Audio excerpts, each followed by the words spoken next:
Assalamualaikum warahmatullahi wabarakatuh.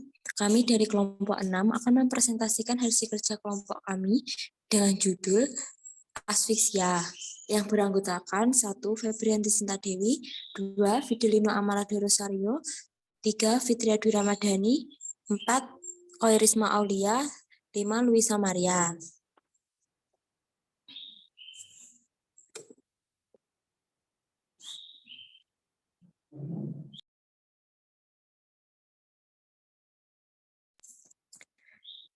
Yang pertama ada definisi.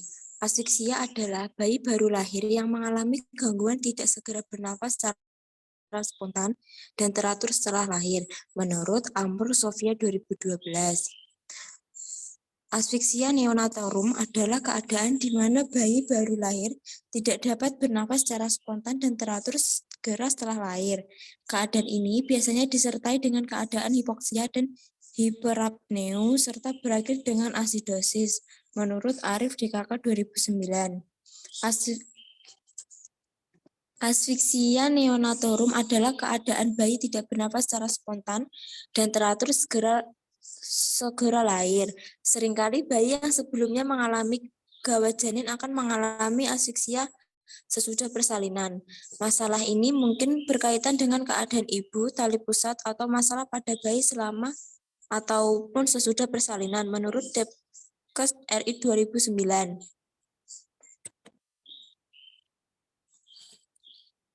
Selanjutnya ada klasifikasi. Menurut WHO, dalam Mokhtar 2008, klasifikasi klinis asfiksia dibagi dalam 2 macam, yaitu sebagai berikut. 1.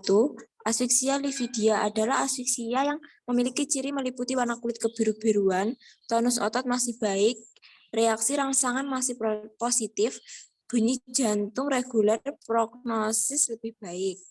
2. Asfiksia pallida adalah asfiksia dengan ciri meliputi warna kulit pucat, tonus otot sudah kurang, tidak ada reaksi rangsangan, bunyi jantung irregular, prognosis jelek. Asfiksia livida lebih baik daripada asfiksia pallida. Prognosis tergantung pada kekurangan O2 dan luasnya perdarahan dalam otak.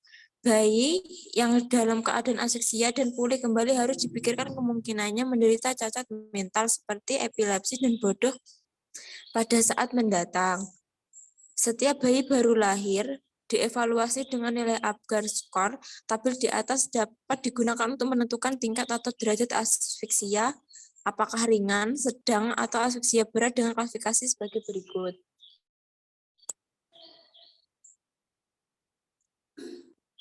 1. Bayi normal atau sedikit asfiksia, nilai Apgar 7-10. Bayi dianggap sehat dan tidak memerlukan tindakan istimewa. 2. Asfiksia sedang, nilai Apgar 4-6, memerlukan resusitasi dan pemberian oksigen sampai bayi dapat bernafas kembali.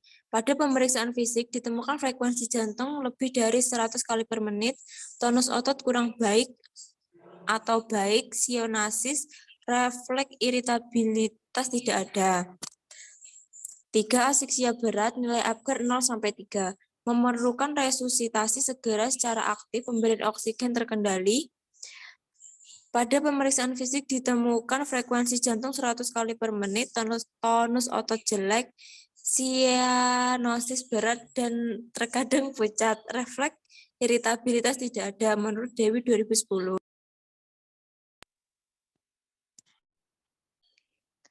Penyebab terjadinya asfiksia menurut Prof. Ferawati tahun 2010.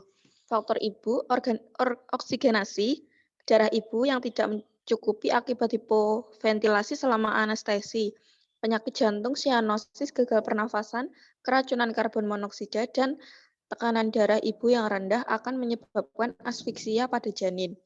Gangguan aliran darah uterus dapat menyebabkan berkurangnya pengaliran oksigen ke plasenta dan ke janin. Hal ini sering ditemukan pada gangguan kontraksi uterus, misalnya hipertoni, hipotoni, atau tetani uterus akibat penyakit atau obat. Hipotensi mendadak pada ibu karena perdarahan, hipertensi pada penyakit akiomsia, dan lain-lain. Kemudian faktor plasenta. Pertukaran gas antara ibu dan janin dipengaruhi oleh luas dan kondisi plasenta. Asfiksia janin dapat terjadi bila terdapat gangguan mendadak pada plasenta, misalnya plasenta tipis, plasenta kecil, plasenta tak menempel, dan perdarahan plasenta.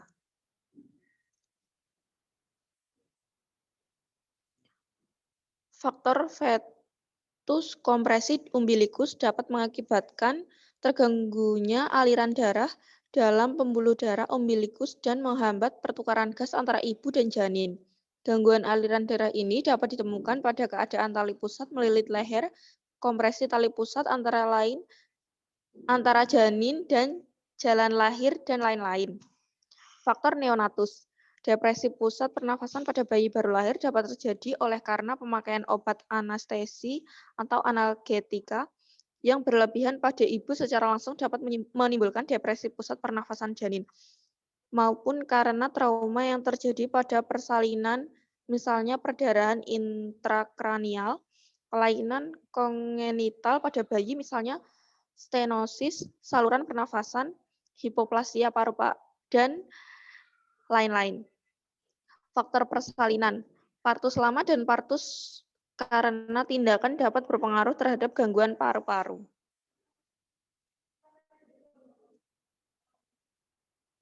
Patofisiologi. Pernafasan spontan bayi baru lahir bergantung kepada kondisi janin pada masa kehamilan dan persalinan. Oksigen dan pengembangan paru merupakan rangsang utama relaksasi pembuluh darah paru. Pada saat pasokan oksigen berkurang, akan terjadi kontriksi arteriol pada organ seperti usus, ginjal, otot, dan kulit. Namun demikian, aliran darah ke jantung dan otak tetap stabil atau meningkat untuk mempertahankan pasokan oksigen. Sebagai akibat dari kekurangan perfusi oksigen dan oksigenasi jaringan, akan menimbulkan kerusakan jaringan otak yang irreversibel, kerusakan organ tubuh lain, atau kematian. Dengan memperlihatkan tonus otot buruk karena kekurangan oksigen pada otak, otot, dan organ lainnya. Frekuensi jantung menurun karena oksigen dalam otot jantung atau sel otak kurang. Pernafasan cepat karena kegagalan absorpsi cairan paru-paru, dan sianosis karena kekurangan oksigen di dalam darah.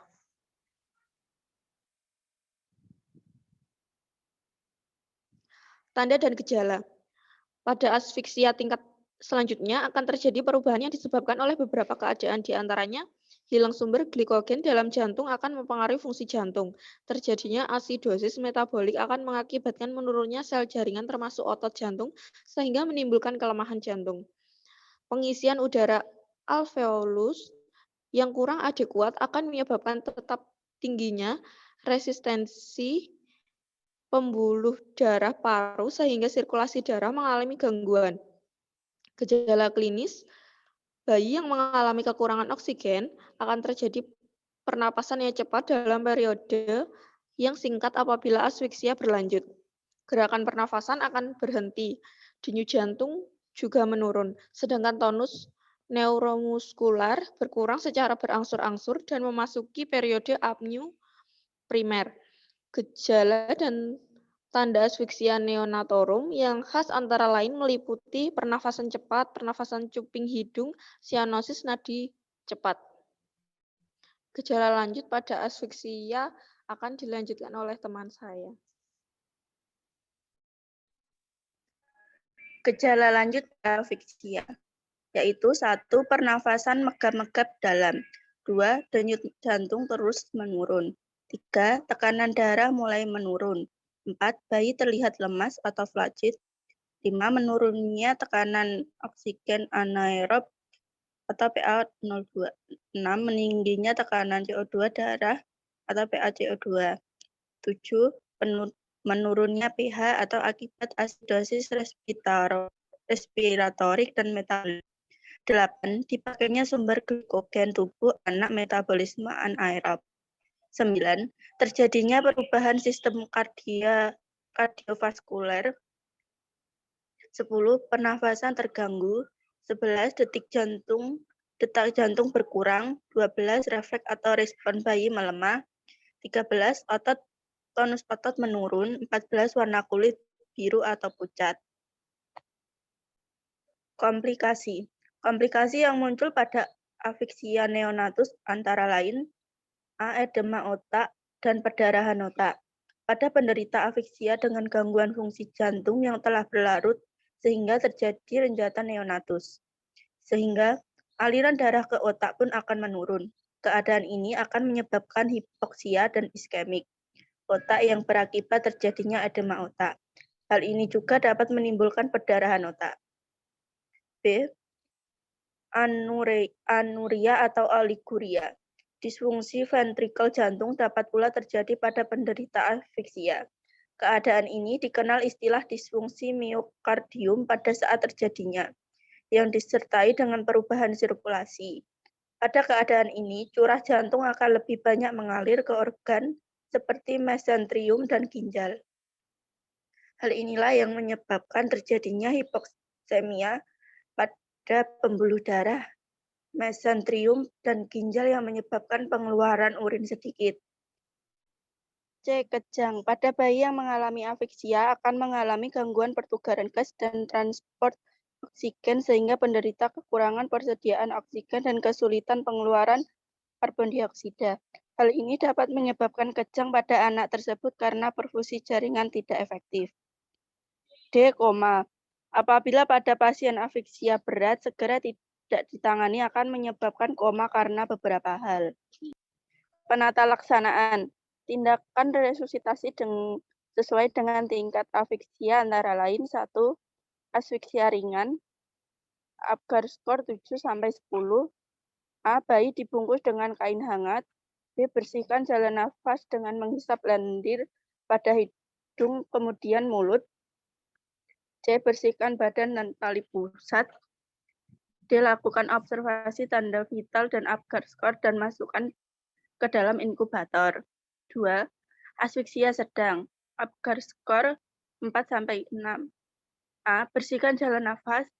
B. Berikan oksigen sesuai kebutuhan. C. Rangsang pernafasan dengan menepuk telapak kaki. Apabila belum ada reaksi, bantu pernafasan melalui masker. D. Bila bayi sudah mulai bernafas, tetapi masih sianosis, berikan natrium bikarbonat 7,5% sebanyak 6 cc. Dextrosa 40% sebanyak 4 cc disuntikkan melalui vena umbilikus secara perlahan-lahan untuk mencegah tekanan intrakranial meningkat. 3. Asfiksia berat, Apgar skor 0,0-3. A. Bersihkan napas sambil pompa melalui ambubak. B. Berikan oksigen sesuai kebutuhan. C. Apabila bayi sudah mulai bernafas, tetapi masih sianosis, berikan natrium bikarbonat 7,5% sebanyak 6 cc, dextrosa 40% sebanyak 4 cc. Menurut Prawiroharjo 2010.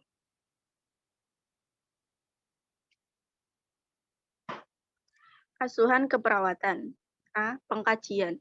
Merupakan data dasar klien yang komprehensif mencakup riwayat kesehatan, pemeriksaan fisik, hasil pemeriksaan diagnostik dan laboratorium, serta informasi dari tim kesehatan, keluarga klien yang meliputi 1. Biodata. Terdiri dari nama, umur atau tanggal lahir, jenis kelamin, agama, anak keberapa, jumlah saudara, dan identitas orang tua. Yang lebih ditekankan pada umur bayi karena berkaitan dengan diagnosa afiksia neonatorum. 2. Keluarga utama. Pada klien dengan afiksia yang sering tampak adalah sesak nafas. 3. Riwayat kesehatan sekarang. Apa yang dirasakan klien sampai dirawat di rumah sakit atau perjalanan penyakit. 4. Riwayat kehamilan dan persalinan. Bagaimana proses persalinan? Apakah spontan, prematur, atau letak bayi belakang kaki atau sungsang? Kebutuhan dasar. Yang pertama, pola nutrisi. pada neonatus dengan asfiksia membatasi intake oral karena organ tubuh terutama lambung belum sempurna. Yang kedua, pola eliminasi. Umumnya klien mengalami gangguan buang air besar karena organ tubuh terutama pencernaan belum sempurna. Yang ketiga, kebersihan diri. Perawat dan keluarga pasien harus menjaga kebersihan pasien terutama saat buang air besar dan buang air kecil. Saat buang air besar dan buang air kecil harus diganti popoknya. Yang keempat, pola tidur. Biasanya istirahat, tidur kurang karena sesak nafas. Pemeriksaan fisik. Yang pertama, keadaan umum. Pada umumnya pasien dengan asfiksia dalam keadaan lemah, sesak nafas, pergerakan, tremor, refleks, tendon, hiperaktif, dan ini terjadi pada stadium pertama. Yang kedua, tanda-tanda vital. Pada umumnya terjadi peningkatan respirasi. Yang ketiga, kulit. Pada kulit biasanya terdapat cyanosis. Yang keempat, kepala. Inspeksi bentuk kepala butik, fontanella mayor dan minor. Masih kecut, sutura belum menutup dan kelihatan. Masih bergerak. Yang kelima, mata. Pada pupil terjadi miosis saat diberikan cahaya. Yang keenam, hidung. Yang paling sering didapatkan adalah adanya pernafasan cukup hidung. Untuk diagnosis keperawatan, ketidakefektifan pola nafas. Definisi, inspirasi atau ekspirasi yang tidak memberi ventilasi adekuat batasan karakteristik. Yang pertama, bradypneu. Yang kedua, dyspnea. Yang ketiga, penggunaan otot bantu pernafasan. Yang keempat, penurunan kapasitas vital. Yang kelima, penurunan tekanan ekspirasi. Yang keenam, penurunan tekanan inspirasi pernafasan supin hidung. Yang ketujuh, perubahan ekskursi dada. Yang kedelapan, pola nafas abnormal, irama frekuensi ke dalam. Yang terakhir, tachypnea. Tujuan dan kriteria hasil. Respiratory status ventilation. Kriteria hasil. Yang pertama, pernafasan pasien 30/60 kali per menit. Yang kedua, mengembangkan dada simetris. Yang ketiga, irama pernafasan teratur. Yang keempat, tidak ada retraksi dada saat bernafas. Yang kelima, inspirasi dalam tidak ditemukan. Yang keenam, saat bernafas tidak memakai otot nafas bertambahan. Yang terakhir, bernafas mudah tidak. Untuk intervensinya, airway management. Yang pertama, buka jalan nafas. Yang kedua, posisikan bayi untuk memasukkan ventilasi. Yang ketiga, auskultasi suara nafas saat adanya suara tambahan. Yang keempat, keluarkan sekret dengan suction. Yang kelima, monitor status pernafasan dan oksigen yang sesuai. Untuk respiratory monitoring, yang pertama monitoring kecepatan, irama, kedalaman, dan upaya bernafas. Yang kedua, monitor pergerakan kesimetrisan dada, retraksi.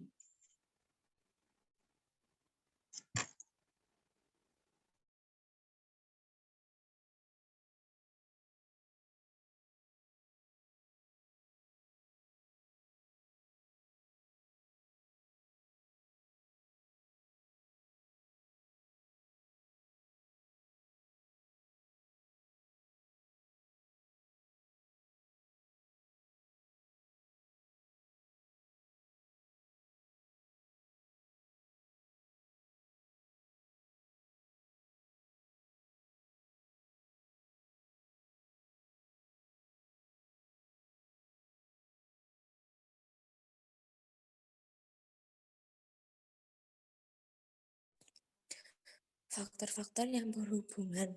1. Disfungsi neuromuskuler. 2. Hiperventilasi. 3. Imaturitas neurologis. 4. Keletihan otot pernafasan. 5.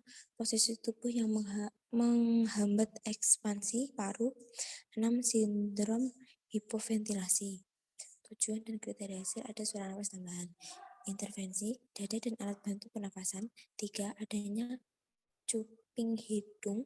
4.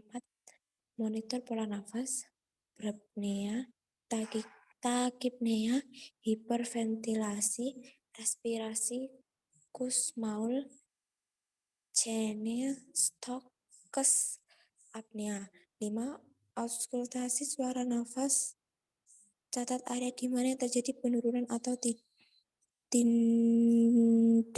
tidaknya ventilasi dan bunyi nafas.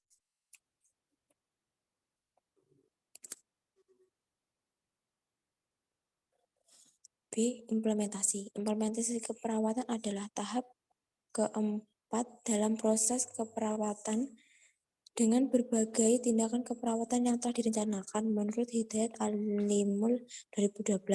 C. Evaluasi.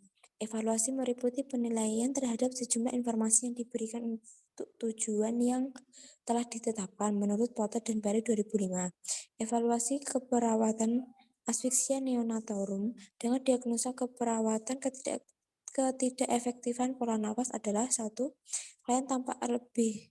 Klien tampak rileks dalam bernafas. 2. Jalan nafas klien kembali lancar. 3. Kesadaran klien kembali membaik.